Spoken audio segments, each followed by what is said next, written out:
এমন বাংলাদেশ আমরা করতে চাই যেই বাংলাদেশে মসজিদ, মন্দির, চার্চ, প্যাগোডা, মঠ কোন জায়গায় নিরাপত্তার জন্য পাহারা বসানোর প্রয়োজন, বরঞ্চ ঘরে বাইরে নিজেদের ধর্মীয় কাজে, সামাজিক কাজে, পেশাগত কাজে সকল জায়গায় একজন নাগরিক পূর্ণ স্বাধীনতা, মর্যাদা এবং নিরাপত্তা ভোগ করবে ইনশাআল্লাহ। এই ক্ষেত্রে নারী পুরুষকে সমান মর্যাদা এবং নিরাপত্তা দেওয়া হবে। বাংলাদেশ জামাত ইসলামী সেই স্বপ্নের রাষ্ট্র যদি গড়ার সুযোগ পায় আল্লাহ কোরআনের ভিত্তিতে, তাহলে সেই রাষ্ট্রে পুরুষের পাশাপাশি আমাদের মা বোনেরা, আমাদের মেয়েরা অত্যন্ত মর্যাদা, গর্ব এবং ইজ্জতের সাথে তারা তাদের দায়িত্ব পালন করবেন, তারা পাবেন পূর্ণ নিরাপত্তা। তৎকালীন মন্ত্রী ওবায়দুল কাদের সাহেব বলেছিলেন, একবার নয় বারবার, তার দলীয় কর্মীদেরকে ভয় দেখে আরো পাষাণ হওয়ার জন্য উস্কানি দিতে গিয়ে বলেছে, তোমরা যদি ক্ষমতা থেকে চলে যাও তাহলে ক্ষমতা হারানোর 2 দিনের মাথায় তোমাদের 5 লক্ষ লোককে ওরা খুন করবে। একথা তিনি বলেননি? বাংলাদেশের মানুষ প্রমাণ করে দিয়েছে তোমরা পাগল হতে পারো, তোমরা ক্ষমতার নেশায় অন্ধ হতে পারো, তোমরা দায়িত্ব জ্ঞানহীন পাশবিক চরিত্রের হতে পারো, কিন্তু বাংলাদেশের মানুষ দায়িত্ব জ্ঞানহীন নয়। 5 লক্ষর কোনো প্রশ্নই আসে না। 2 দিনের মধ্যে 5 জন মানুষকে কেউ খুন করেন। জনগণের এই ধৈর্য, মানুষের প্রতি এই দায়বোধ, দেশের প্রতি এই ভালোবাসা একটা মহলের এখন সহ্য হচ্ছে না।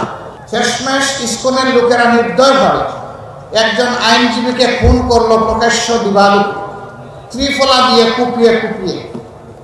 এতটাই তার চেহারা বিকৃত করে দেওয়া হয়েছিল, তার পরিবারের কাউকে তার ইন্তেকালের পর তার চেহারা দেখতে দেওয়া হয়নি, কারণ এই চেহারা দেখে তারা স্থির থাকতে পারবেন না, কষ্টে তারা ভেঙে পড়বেন, এমনকি এর চাইতেও বড় কোনো অ্যাক্সিডেন্ট কার হয়ে যেতে পারে।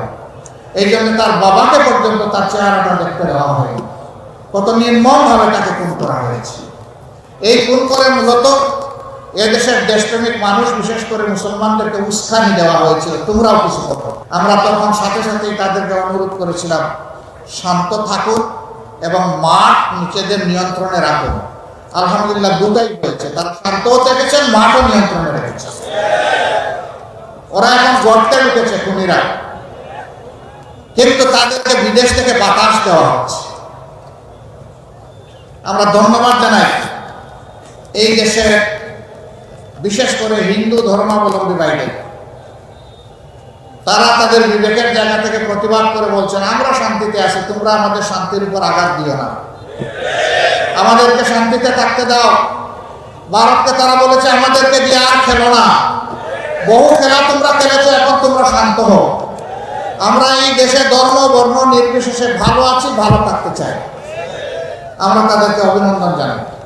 এর আগে কোনোদিন তারা এরকম প্রতিবাদ করেনি, এবার তারা করেছেন। তার কারণ হলো তাদেরও আল্লাহ বিবেক দিয়েছেন, তারা দেখেছে 5 তারিখের পরিবর্তনের পর দায়িত্বশীল দেশপ্রেমিক সংগঠন বাংলাদেশ জামাত ইসলামী, ইসলামী শ্রমিক কল্যাণ ফেডারেশন, স্কুল কলেজ মাদ্রাসার শিক্ষক ছাত্ররা, অন্যান্য বিরোধী দলের লোকেরা, তখন যারা বিরোধী দলে ছিলেন তারা সকলে এসে বিভিন্ন ধর্মের যে সমস্ত প্রতিষ্ঠান আছে সেগুলোকে পাহারা দিচ্ছে, তাদেরকে দিয়ে আশ্বাস দিচ্ছে, সাহস যোগাচ্ছে যে আমরা মিলেমিশে সকলেই বাংলাদেশের নাগরিক, আমরা মর্যাদার সাথে, শান্তিপূর্ণভাবে, সৌহার্দ্যের সাথে, সম্প্রীতির সাথে আমরা এখানে বসবাস করব, আপনাদেরকে কোনো চিন্তা করতে হবে না। এখন তো বাংলাদেশের মানুষ শান্তিতে আছে, কিন্তু এই শান্তিকে বিঘ্নিত করার জন্য দফায় দফায় চেষ্টা করা হচ্ছে।